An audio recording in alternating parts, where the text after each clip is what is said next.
नमस्कार, दोपहर के 1 बजे आपके साथ मैं हूं अमन चोपड़ा। चुनावों की तारीख ऐलान होते ही अभी आपको बता दें 24 घंटे भी नहीं बीते हैं और नेताओं ने राजनीति शुरू कर दी है। एक तरफ समाजवादी पार्टी, टीएमसी और आम आदमी पार्टी रमजान का नाम लेकर चुनाव की तारीखों पर सवाल खड़े कर रहे हैं, तो वहीं दूसरी ओर मायावती जम्मू कश्मीर में विधानसभा चुनाव नहीं होने को लेकर सवाल खड़े करते हुए लगातार ट्वीट पर ट्वीट कर रही हैं। इस बीच जम्मू कश्मीर के पूर्व मुख्यमंत्री फारूक अब्दुल्ला ने पाकिस्तान में भारतीय सेना की एयर स्ट्राइक पर सवाल उठा दिए। फारूक अब्दुल्ला ने बालाकोट एयर स्ट्राइक को सरकार का चुनावी स्टंट बताया। फारूक अब्दुल्ला ने कहा कि यह चुनावी फायदे के लिए हो रहा है। फारूक अब्दुल्ला ने आरोप लगाया कि चुनावी फायदे के लिए की गई इस स्ट्राइक में हमने अपना करोड़ों की लागत का विमान खो दिया। फारूक अब्दुल्ला ने कहा कि शुक्र है कि वायुसेना का पायलट बच गया और पाकिस्तान से वापस आ गया।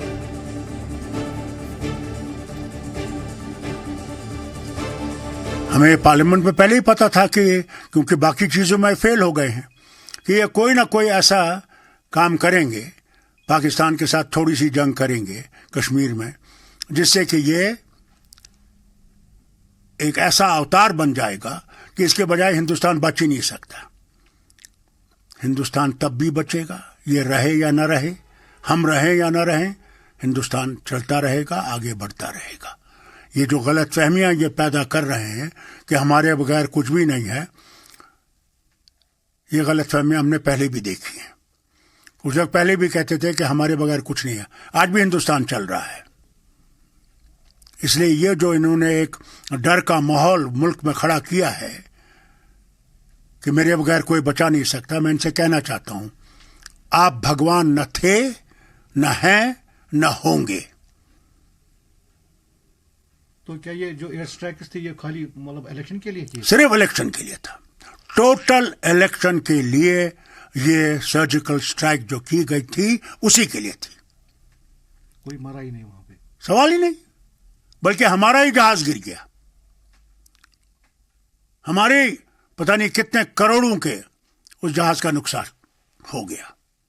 शुक्र कीजिए पायलट बच गया और इज्जत से वापस आ गया। सर, जिस तरह से जम्मू कश्मीर के जो असेंबली चुनाव ड्यू थे उन्हें नहीं किया गया, आप कैसे लेते हैं इस पर? मैं समझता हूं कि ये बेहद ही गलत फैसला इनका था। अगर पार्लियामेंट्री इलेक्शन के लिए माहौल ठीक है और सारी फौजें यहां पे तैनात की गई हैं, तो क्या वजह है असेंबली पोल नहीं हो सकता?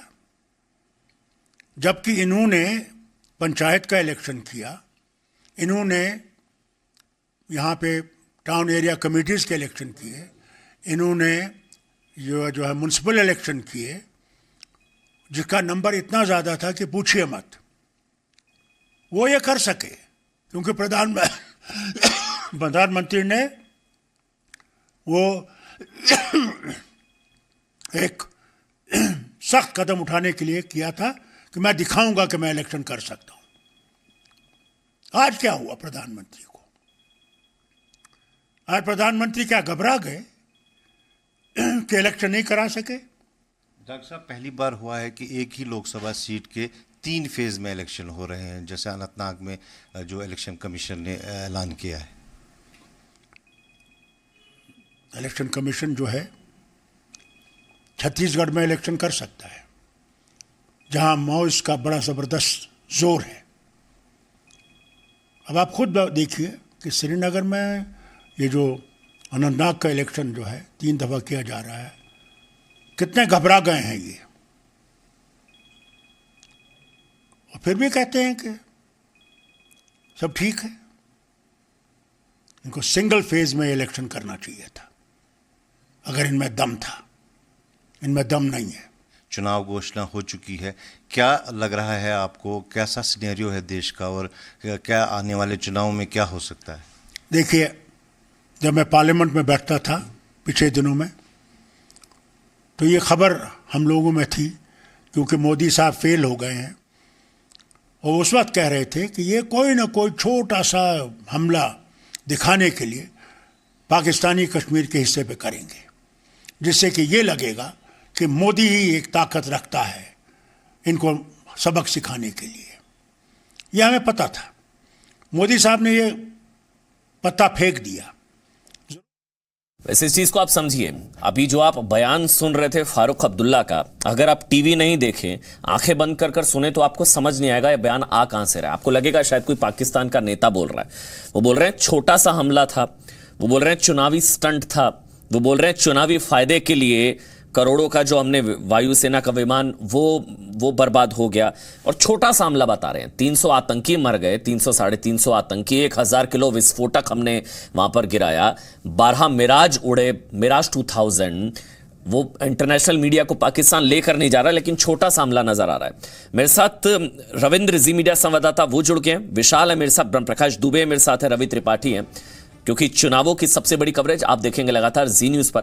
सबसे पहले रविंद्र, छोटा सा हमला था रविंद्र, फारूक अब्दुल्ला कह रहे हैं छोटा सा हमला था ये तो। देखिए अमन, लोकसभा में जहां पर फारूक अब्दुल्ला बैठते हैं उसकी सीट के ठीक आगे मुलायम सिंह यादव बैठते हैं, और उनकी उपस्थिति में कहा था कि नरेंद्र मोदी ने विकास किया है। यानी मुलायम सिंह यादव की नज़र में विकास के एजेंडे पर मोदी फेल नहीं हुए। फारूक अब्दुल्ला, अब चुनाव हो रहा है तो मोदी हर चीज़ में फेल हो गए। पुलवामा हकीकत था, ये फारूक अब्दुल्ला को ही पता है। एयर अटैक हुआ, ये फारूक अब्दुल्ला एक्सेप्ट कर रहे हैं, लेकिन कोई मरा नहीं। क्या इस पर सवाल उठाकर आप पूरे जो एक व्यू रचना रची गई थी एयरफोर्स द्वारा, उस पर सवाल उठा रहे हैं? ये सिर्फ और सिर्फ चुनावी फायदे के लिए, क्योंकि उनको लगता है कि घाटी में अगर 1-2 सीटें जीतनी है तो अब पाकिस्तान के पक्ष में हमें बयान देना होगा और भारत के खिलाफ बयान देना होगा। जब दिल्ली में होते हैं तो फारूक अब्दुल्ला का बयान कुछ और होता है, जब कश्मीर में जाते हैं, श्रीनगर में जाते हैं तो उनका रुख बदल जाता है, उनके सुर बदल जाते हैं। तो जाहिर तौर पर अब हिंदुस्तान के लोगों को सोचना होगा कि ऐसे नेताओं का क्या आगे भी जरूरत है उनको, क्या कश्मीर के ऐसे नेताओं को जरूरत है वहां के लोगों को? ये बड़ा सवाल है। रवि त्रिपाठी, बीजेपी तो चाहेगी कि विपक्ष इस तरह की बयानबाजी करता रहे और हमारी मदद करता रहे, मुद्दा गर्म रहे। बीजेपी तो चाहेगी ये, इस तरह के बयान बीजेपी की मदद ही तो करते हैं भाई।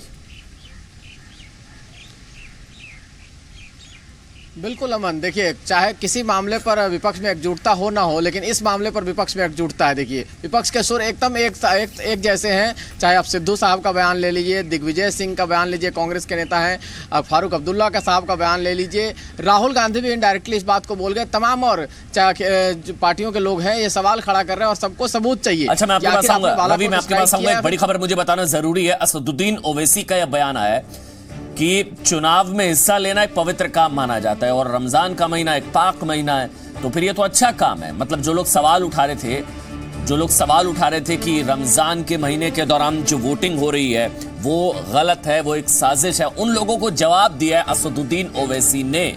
सुनिए पहले आप क्या कुछ कहा असद ओवैसी। रमजान में इलेक्शन आने से मुसलमानों का जो ईमानी जज्बा होता है, जो रूहानी उनका जो लेवल होता है वो ज़्यादा होता है, और मुझे पूरा यकीन है कि उस दिन पोलिंग परसेंटेज बढ़कर होगा। इसको क्यों रमज़ान से जोड़ रहे हैं? अरे भाई, उस दिन तो बहुत अच्छी बात है, हमको ये लंच वंच ख़ास तौर से हमारे ख़वातीन को पकाने की ज़रूरत ही नहीं है। घर में तो फ्री होंगे, सबके सब निकल के वोट डालेंगे, दबा के वोट डालेंगे, और अच्छा है, इससे कोई ताल्लुक़ नहीं। अगर ये तीसरी बात, आपको रमज़ान की इतनी फ़िक्र है, मुसलमानों की फ़िक्र है, तो भैया आप बताइए आपका रिकॉर्ड क्या है? आप रमज़ान को समझिए। रमज़ान का महीना क्या है? वो हमारे गुनाहों को ख़त्म करने का महीना है, और हम ये समझते हैं कि जब गुनाहों को ख़त्म करने का है तो बेहतरीन आप निकल के वोट डालिए ना। जो आपके लिए जो हुकूमत गलत काम किया है उसका आप डालिए, वोट डालिए, और इससे रमज़ान से कुछ नहीं होगा, क्योंकि हर हाल में रमज़ान में इलेक्शन होगा। तो ECI क्या करेगा इसमें? तो गलत है। किसी स्टेट में रमज़ान से पहले इलेक्शन मुकम्मल हो जाएंगे, किसी स्टेट में रमज़ान में होंगे, मगर इलेक्शन तो होगा रमज़ान में, उससे तो हम बच नहीं पाएंगे। कोई फर्क नहीं पड़ेगा। मतलब असदुद्दीन ओवैसी, विशाल ये समझा रहे हैं कोई फर्क नहीं पड़ेगा। रमजान के दौरान वोटिंग होने से इनफैक्ट बल्कि वोट परसेंटेज बढ़ेगा, घर में लोग फ्री होंगे और दबा के वोट पड़ेंगे। लेकिन विशाल, कैराना का उपचुनाव भी रमजान के दौरान ही हुआ था ना, और महागठबंधन जीता था। पिछले साल 16 मई से रमजान थे, 28 मई को कैराना का उपचुनाव था। बिल्कुल अमन, पिछली बार का जो उपचुनाव हुआ था कैराना, वो भी रमजान के महीने में हुआ था, और उस वक्त भी इसी तरह के सवाल खड़े किए गए थे। लेकिन जो नतीजा आया उसके बाद शायद विपक्षी दल काफी खुश नजर आ रहे थे, तब रमजान के मुद्दे को नहीं उठाया था। अभी आप देखिए कि कल ही चुनाव की घोषणा हुई है और विपक्षी दलों ने सवाल उठाने शुरू कर दिए हैं, चाहे वो केंद्र सरकार को लेकर हो या इवन आप कह सकते हैं चुनाव आयोग के तारीखों को लेकर भी। मायावती ने भी आज सुबह से लगातार ट्वीट किए हैं, जम्मू कश्मीर में चुनाव को लेकर विधानसभा और लोकसभा चुनाव एक साथ क्यों नहीं कराए जा रहे हैं। इसके बाद कई नेता रमजान को लेकर सवाल खड़े कर रहे हैं। अभी फारूक अब्दुल्ला को हम सुन रहे थे। तो आप अब ये कह सकते हैं अमन, क्योंकि चुनावी शुरुआत हो चुकी है, तो ऐसे भाषणों की, ऐसे बयानों की भी एक तरह से बाढ़ आती हुई नजर आएगी, जो कि चुनाव में एक दूसरे को फायदा पहुंचाने या एक दूसरे को नुकसान करने को लेकर होगा। और एक जो गरिमा होती है लोकतंत्र की, उसको भी कहीं ना कहीं ये लोग ध्यान में नहीं रखेंगे, इस तरह की बयानबाजी करते रहेंगे अमन। लेकिन ये भी है रवि, मैं आपके पास आऊंगा, एक मेरे को पहले खबर बतानी, क्योंकि 543 में से 169 सीट्स पर तो रमजान के दौरान वोटिंग पड़ेगी। इस बीच एनएसए अजीत डोवल के बारे में किए गए राहुल गांधी के ट्वीट पर सरकार ने पलटवार किया। सरकार ने साफ किया कि एनएसए अजीत डोवल के बारे में राहुल गांधी झूठ बोल रहे हैं। ट्वीट किया था दरअसल राहुल गांधी ने, और मसूद अजहर की रिहाई में अजीत डोवल का कोई रोल नहीं था। राहुल गांधी ने आरोप लगाया था कि मसूद अजहर को छोड़ने गए थे अजीत डोवल। यह ट्वीट किया गया था राहुल गांधी की तरफ से, जिस पर सरकार का पलटवार। सरकार ने जवाब दिया है कि अजीत डोवल का इसमें इस तरह का कोई भी रोल नहीं था, जो बयानबाजी कर रहे हैं राहुल गांधी। दरअसल ट्वीट किया था। मेरे साथ ब्रह्म प्रकाश दुबे जुड़ चुके हैं। ब्रह्म, सरकार ने जवाब दे दिया मेरे ख्याल से राहुल गांधी को, जो ट्वीट किया था राहुल गांधी ने।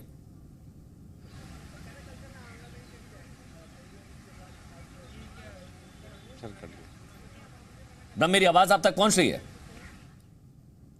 ब्रह्म से बात करेंगे, लेकिन एनएसए अजीत डोवल के बारे में किए गए राहुल गांधी के ट्वीट पर सरकार ने जवाब दिया है। सरकार ने साफ किया कि एनएसए अजीत डोवल के बारे में राहुल गांधी ने झूठ बोला है, और राहुल गांधी झूठ बोल रहे हैं। मसूद अजहर की रिहाई में अजीत डोवल का कोई रोल नहीं था। दरअसल एक ट्वीट करा था राहुल गांधी ने, और फोटो में नजर आ रहे थे अजीत डोवल। इसी को लेकर रवि ट्वीट किया था ना राहुल गांधी ने, वो ये साबित कर रहे थे कि ये अजीत डोवल की भूमिका और अजीत डोवल की फोटो को एनसर्कल उन्होंने किया था। अमन, आपको बताना चाहूंगा जानकारी के लिए कि 20 घंटे सीसीएस की बैठक चली थी उस वक्त। इस मामले पर फैसला लेने के लिए लगभग 20 घंटे तक बैठक चली थी, और उस समय जो ब्रजेश मिश्रा थे उस कमेटी को हेड कर रहे थे, और उस वक्त भी ये फैसला कमेटी ने लिया था, पूरी कमेटी ने लिया था। और उसके बाद सर्वदलीय बैठक, सभी पार्टियों को एक तरह से विश्वास में लेकर ये फैसला किया गया था कि आखिर डिसीजन क्या लेना है।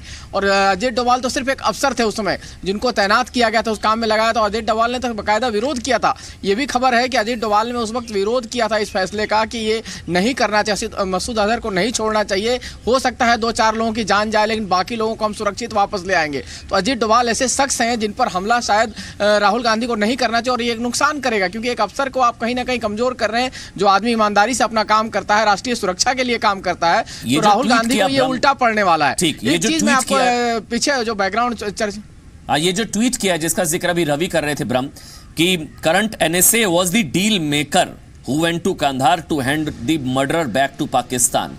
यही राहुल गांधी एनएसए अजीत डोवल पर इसी तरह से टारगेट कर रहे थे ना, और सरकार ने साफ कर दिया कि उनकी कोई इस तरह की कोई भूमिका नहीं थी। झूठ बोल रहा राहुल गांधी।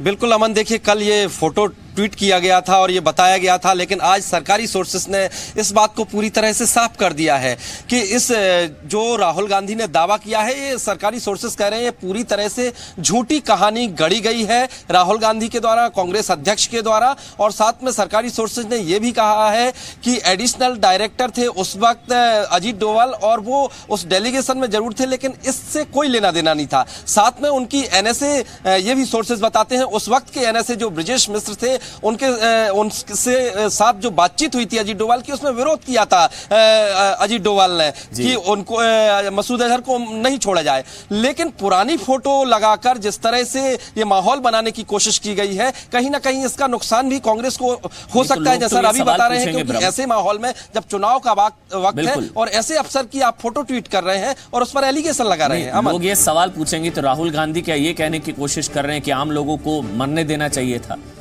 मरने देना चाहिए था आम लोगों को, जो छोड़ दिया वो गलत किया? क्या अगर कांग्रेस की सरकार होती तो वो लोगों को मरने देती? क्या ये राहुल गांधी कहने की कोशिश कर रहे हैं? क्या कांग्रेस पार्टी या राहुल गांधी कह रहे हैं कि लोगों को मरने देना चाहिए था? बहुत बहुत शुक्रिया।